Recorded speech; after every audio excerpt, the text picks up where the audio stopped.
అక్కడ వాళ్ళకి ప్రమోట్ చేయండి, యాడ్స్ ద్వారా ప్రమోట్ చేయండి and go with a good budget. So నేనే క్లయింట్ కొట్టి సంపాదించాలనుకున్నా, నేను ఎందుకు బర్న్ చేయాలని అనుకోకండి. Think like a business. ప్రతి బిజినెస్కి ఇన్వెస్ట్మెంట్ అవసరం కాబట్టి ఇంత క్యాపిటల్ పెట్టుకొని వర్కౌట్ చేయండి, డెఫినెట్గా సక్సెస్ అవుతారు. ఎందుకంటే ఫారెన్లో వాళ్ళు ఏ మార్కెటింగ్ చేసుకోవాలనుకున్నా అక్కడ ఎక్స్పెన్సివ్. అదే నువ్వు చేస్తున్నావు అనుకో, ఇప్పుడు నీకు 40,000లో మీరు వెబ్సైట్ చేస్తారు, అది వాళ్ళకి అఫోర్డబుల్, చాలా అంటే చాలా అఫోర్డబుల్. ఇంత $500 పెడితే వెబ్సైట్ అయిపోతుంది. They are very happy to give that. అదే వాళ్ళు మోర్ దాన్ 3,000 to 4,000 పే చేయాలి వాళ్ళ కంట్రీలో. బట్ నిన్ను ఎందుకు నమ్మాలి? ఒకటి థింగ్, ట్రస్ట్ ఇష్యూ అండి.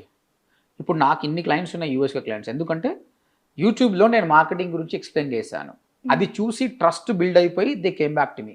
So without my efforts it came, because they trusted me. యూఎస్లో ఉన్న biggest cosmetic dealer is my client. Wigs తయారు చేసే వాళ్ళు ఉంటారు, ఆయనకు దాదాపు 14 బ్రాంచ్లు ఉన్నాయి. He is my client. ఆస్ట్రేలియాలో